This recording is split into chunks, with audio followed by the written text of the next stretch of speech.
Now at 5 and streaming on crossroadstoday.com, Bloomington residents have a chance to get their election questions answered and meet local candidates at upcoming town hall meetings. Plus, a family's beach cleanup took an unexpected turn when their dogs led them to a mysterious package buried in the sand. And it's a big day in the Trump administration, the president announcing sweeping new tariffs on imported goods. We are looking at the very gusty winds that are going to be with an issue for the next couple of days. Today we peaked at 35 miles an hour. Tomorrow it's going to be stronger than that, so we'll be talking about that coming up.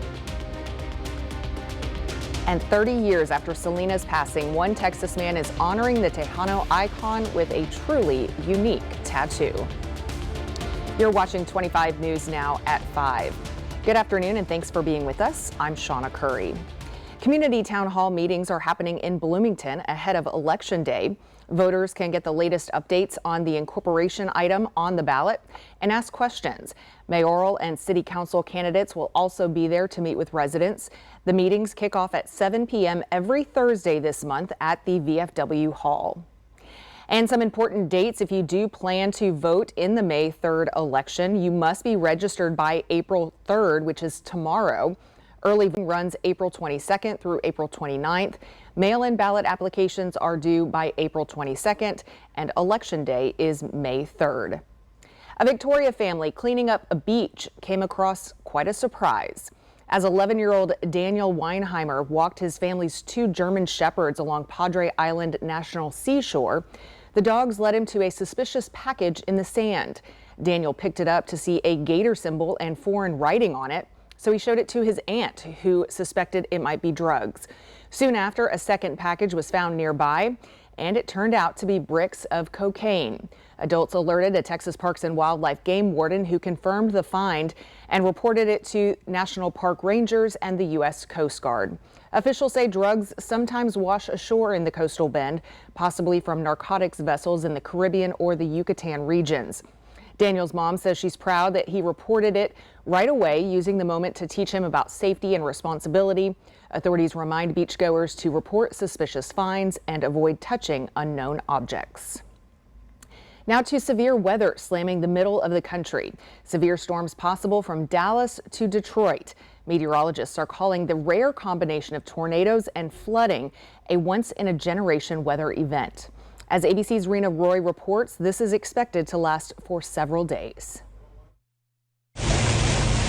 A once-in-a-generation extreme weather event slamming millions of people with a rare combination of tornadoes and catastrophic flooding expected to hit the same areas of the heartland. These are 2 of the worst-case scenarios happening at the same time for the same cities. Kentucky Governor Andy Beshear declaring a state of emergency as the state braces for potentially historic amounts of rain, damaging winds and hail, and the threat of tornadoes. We are facing a 4-day weather event that is severe. You almost never see that number 5, that highest potential risk that they can forecast. Some states like Missouri already feeling the effects. Several tornadoes reported there, widespread damage in Vernon County, aerial images showing trees snapped in half, structures reduced to rubble, and a tractor trailer overturned. You can also see home after home destroyed in Cooper County. There were also tornado warnings in Salina, Kansas.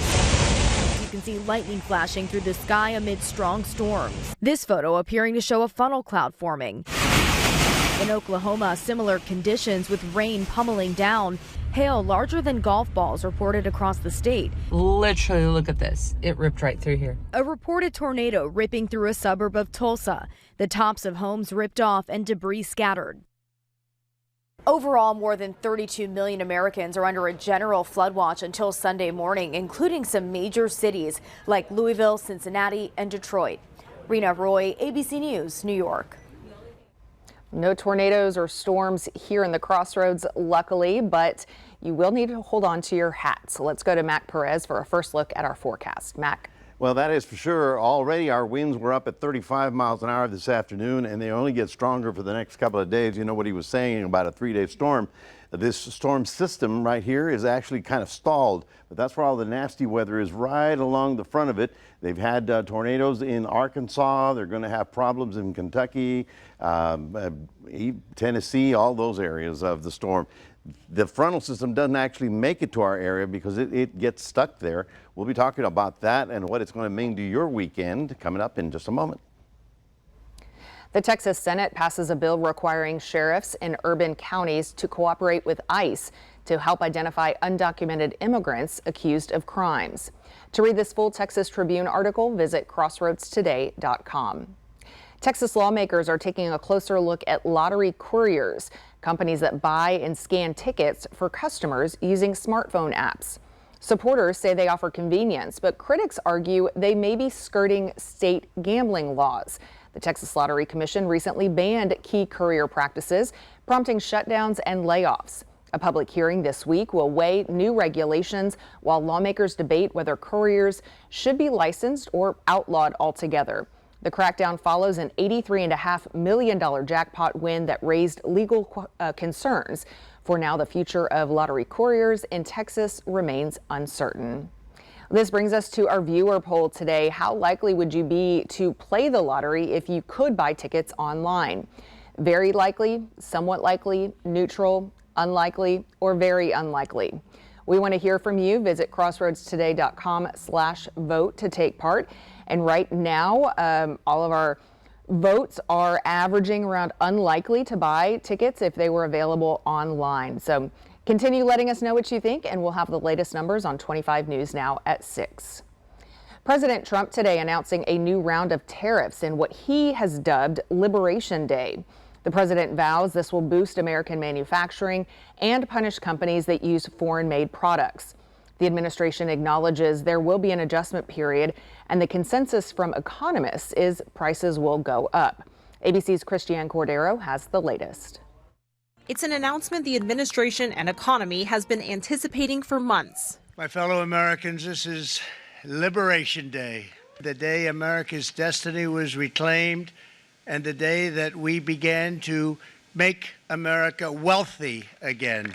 Today, President Trump in the Rose Gardens unleashing reciprocal tariffs against major longtime trading partners. Reciprocal, that means they do it to us and we do it to them. Very simple, can't get any simpler than that. The administration is adamant this will reinvigorate American manufacturing by incentivizing companies to increase production in the U.S. The consensus among economists is tariffs are essentially a tax absorbed by the buyer, and experts anticipate Trump's reciprocal tariffs will drive prices up on things like clothing, cars, and food. Democrats critical of the president's decision before its specifics were announced. We're going to fight these tariffs tooth and nail. Trump's done a lot of bad things. This is way up there. Several trading partners, including the European Union, Mexico, and Canada, have vowed their own retaliatory tariffs, stoking fears the trade war will escalate. China has signaled efforts to coordinate a joint response to Trump's tariffs by exploring an unlikely alliance with Japan and South Korea, while the UK says it hopes to de-escalate by striking a deal. Our decisions will always be guided by our national interest, and that's why we have prepared for all eventualities, and we will rule nothing out. Auto industry experts have been raising their concerns since Trump announced the 25% tariff on all auto imports. That applies to the vast majority of vehicles on U.S. roads, including American brands made with foreign parts. Christiane Cordero, ABC News, the White House. Some federal workers are getting another shot at resigning with pay, but time is running out. The General Services Administration and the Departments of Agriculture, Defense, and Energy have reopened a deferred resignation program, letting employees step down while still getting paid through September. Deadlines vary, with some needing to decide by April 8th, others by April 18th. Originally, about 2 million workers were eligible and 75,000 signed up. It's part of President Trump's effort to shrink the federal workforce. The U.S. Supreme Court is set to decide if patients can sue states that cut Medicaid funding for Planned Parenthood. It all started in 2018 when South Carolina's governor blocked Medicaid funds from going to the state's 2 Planned Parenthood clinics, arguing it was a taxpayer subsidy for abortion. But the move also cut off funding for other services like birth control and cancer screenings. A patient and Planned Parenthood sued, saying Medicaid patients have the right to choose their provider. The ruling, expected by June, could have big implications for health care access. Hollywood is mourning the loss of actor Val Kilmer. In a statement to the New York Times, his daughter says Kilmer died Tuesday from pneumonia. He began his film career in the 1984 comedy Top Secret, but his breakout role was in 1986's Top Gun. Some of his other well-known roles include Batman Forever, Tombstone, The Doors, and Heat. His final film role was in 2023's Top Gun Maverick, where he resumed his role as Tom Iceman Kazansky. Kilmer was diagnosed with throat cancer in 2014, but later recovered. He was 65 years old. 30 years after the death of beloved Tejano star Selena Quintanilla Perez, her fans are remembering her in various ways. One Texas man has paid tribute to Selena in a pretty unique way, with a permanent tattoo of the singer on top of his head. John Paul Rodella has dozens of tattoos on his body, but says the one of Selena is a favorite. He says it's meant to honor the icon who means so much to him. Rodella said he asked Selena's father for permission to get the tattoo, and he said Abraham Quintanilla gave him his blessing. Rodella says the Selena tattoo took 8 hours, and he said it didn't hurt. I don't know. Well, here are some of the top headlines you can read in the Cuero Record. Longtime Precinct 1 Justice of the Peace Peggy Meyer retires, and DeWitt County observes Child Abuse Prevention Month. You can read these stories and more at DeWittCountyToday.com. And remember to subscribe to our YouTube channel, Crossroads Today. Hit the like button and click the notification bell. Stay with us. Straight ahead on 25 News Now at 5. The Supreme Court sides with the FDA to keep flavored vapes off of shelves, but the battle's far from over. And new hope for epilepsy treatment, a minimally invasive cell therapy is showing promise.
Tony's Chocolonely Inc. is recalling some chocolate bars. Officials with the New York-based company say some consumers found small stones in the products. Among the items being recalled, Tony's Dark Almond Sea Salt Bar and Tony's Everything Bar. The bars were sold nationwide and online over the past 2 months. Consumers are advised to return it for a full refund. The FDA can keep certain flavored vaping products off store shelves, at least for now. On Wednesday, the U.S. Supreme Court sided with regulators backing the FDA's decision to block some vaping products it says are designed to attract minors. But it's not a total win for the government. The case is headed back to an appeals court for further review, and vaping companies still have the option to reapply for FDA approval. Nearly 3 million U.S. adults have epilepsy, and for about a third of them, medication doesn't stop their seizures. Right now, treatment for drug-resistant epilepsy often means major surgery, even removing part of the brain. But new research could lead to less invasive options for those with severe cases. In today's Health Minute, Mandy Gaither shares how this study aims to heal the brain. It's a condition that's unpredictable. Epilepsy causes electrical storms in the brain, disrupting a person's ability to control their body. It's difficult to live your life, to do predictable things, to have the confidence that I can safely drive to work. Dr. Jonathan Parker with Mayo Clinic calls traditional surgery options for those with uncontrolled epilepsy destructive, as they include procedures like removing part of the brain or using a laser to destroy a small portion of brain tissue that's causing the seizures. He says these surgeries are highly invasive and often come with side effects like speech impairment or memory problems, and they may not always work. We want all of our patients to be seizure-free, and that's the goal that we're working towards. Right now, Parker is one of a number of scientists doing clinical trials of a new minimally invasive therapy aimed at healing the brain through the injection of cells that over time become part of the brain and hopefully help repair it.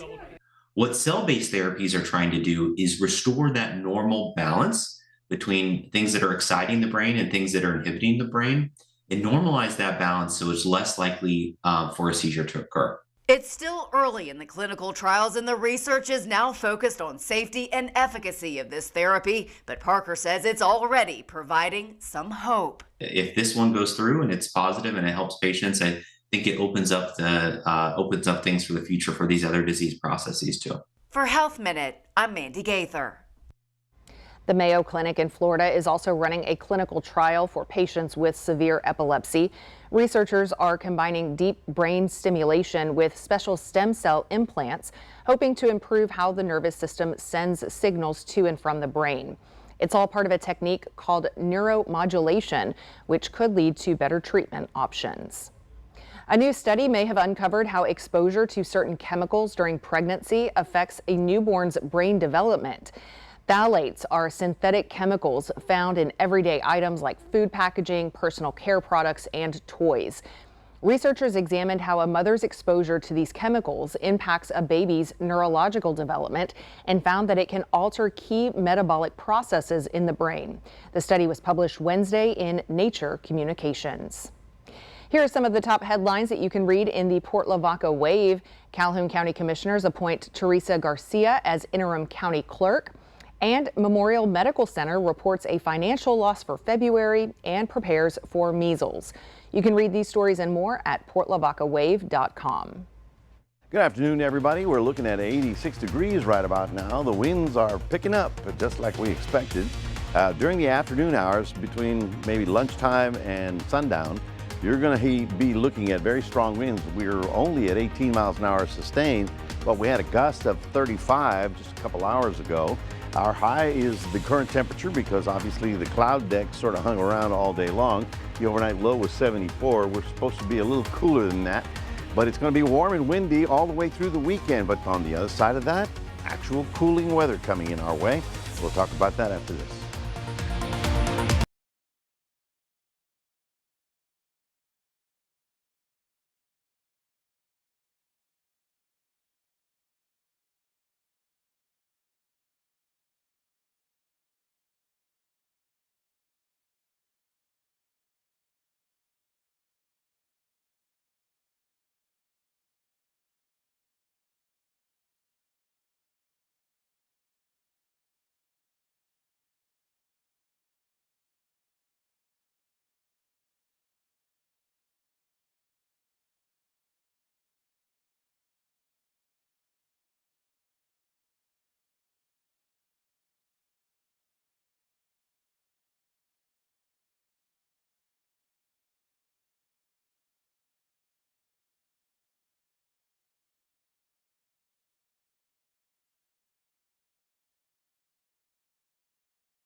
Well, good afternoon, everybody. The hot, windy weather is with us for a few more days. Already we have the wind advisories up, and that starts right at the county line. So from Jackson County all the way up to Houston, they're getting a little bit stronger winds than we're getting. But it has been a busy day for the southern plains, as you see right about here. Now let's get our fixings here. We're looking at Little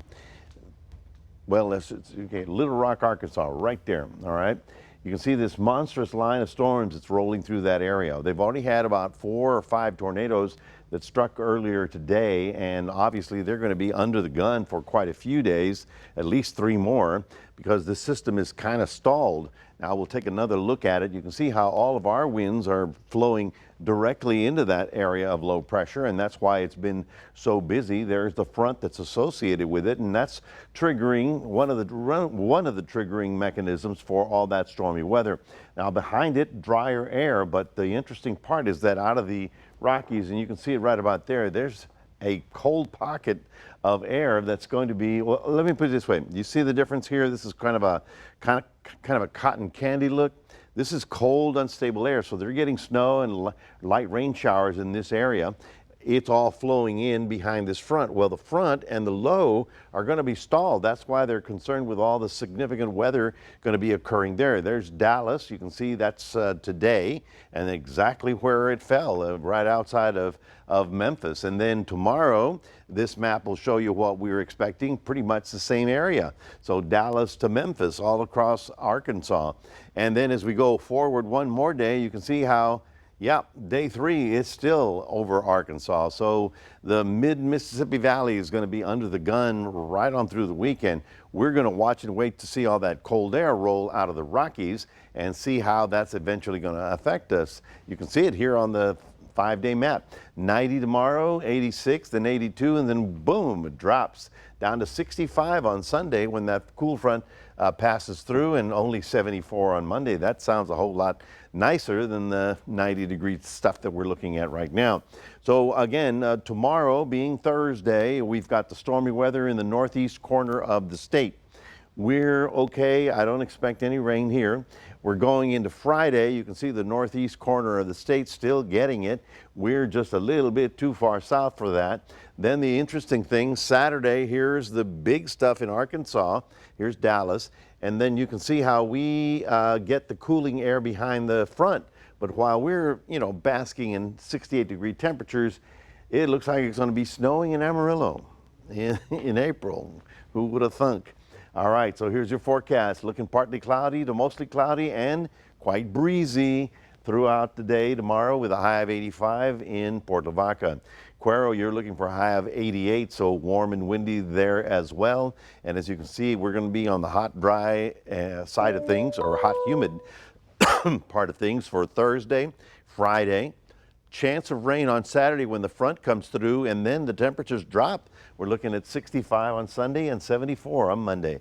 That's your 7-day forecast, reminding everybody we do have this QR code. We'd love for you to scan that. Put Crossroads Today on your phone. Back to you, Shawna. Still to come on 25 News Now at 5. Egg prices are cracking, but still not over easy. Why costs are remaining historically high. Get ready for the madness. Think you know college hoops? Prove it. Enter the Final Four Frenzy presented by Coastal Bend College. Put your bracket up against sports director Max Williams and weekend sports reporter Ray Robinson. Dribble on over to crossroadstoday.com to enter on the contest page. Win it all and score a family 4-pack with a hotel stay and a round of golf for 2 at Moody Gardens in Galveston. The Final Four Frenzy presented by Coastal Bend College. Brackets lock soon. Enter now.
A positive day on Wall Street today. The Dow closed up 235 points. The S&P 500 jumped 38 points, and the Nasdaq closed 151 points higher.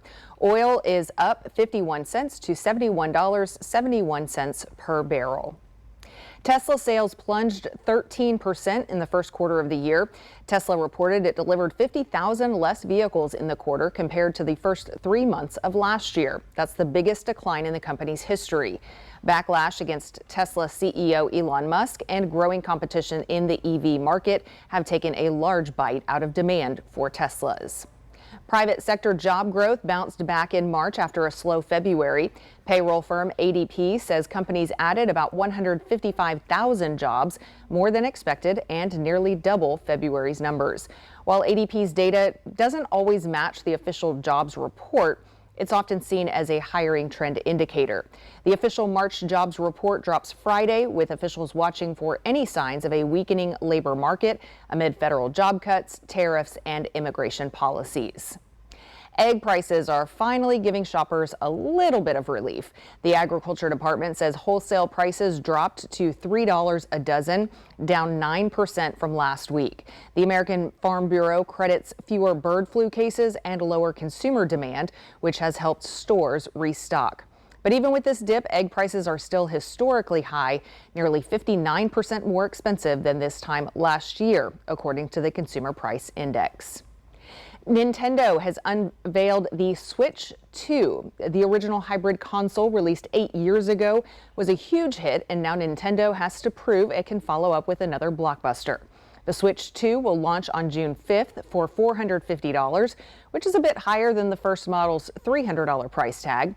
Earlier this year, Nintendo shared the console's design and confirmed it would be compatible with older games, but now we're getting the full scoop on the hardware. Stay with us. Still to come, it's peanut butter jelly time, and this classic combo has been sticking around longer than sliced bread. Tonight, President Trump's tariff blitz for all countries. How will this affect prices for American families? Plus, millions in the path of life-threatening storms. World News Tonight with David Muir is America's most watched newscast.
It's peanut butter and jelly time. Today, April 2nd, is National Peanut Butter and Jelly Day. No better combination than a creamy or crunchy peanut butter with some grape or strawberry, raspberry, blueberry jelly mixed in. The first known recipe for a PB&J sandwich was in a Boston cooking magazine back in 1901. That predates sliced bread. Peanut butter and jelly is such a classic in the U.S. The average American will have eaten more than 2,000 PB&J sandwiches by the time they graduate from high school. And still one of my favorites today. Yeah, apparently that was the favorite food of Elvis Presley, right? The King. It was he was PB&J all the way. So creamy or crunchy? That's the big question, though. I prefer crunchy myself. Yeah. I'm a crunchy person. Yeah, that's good stuff.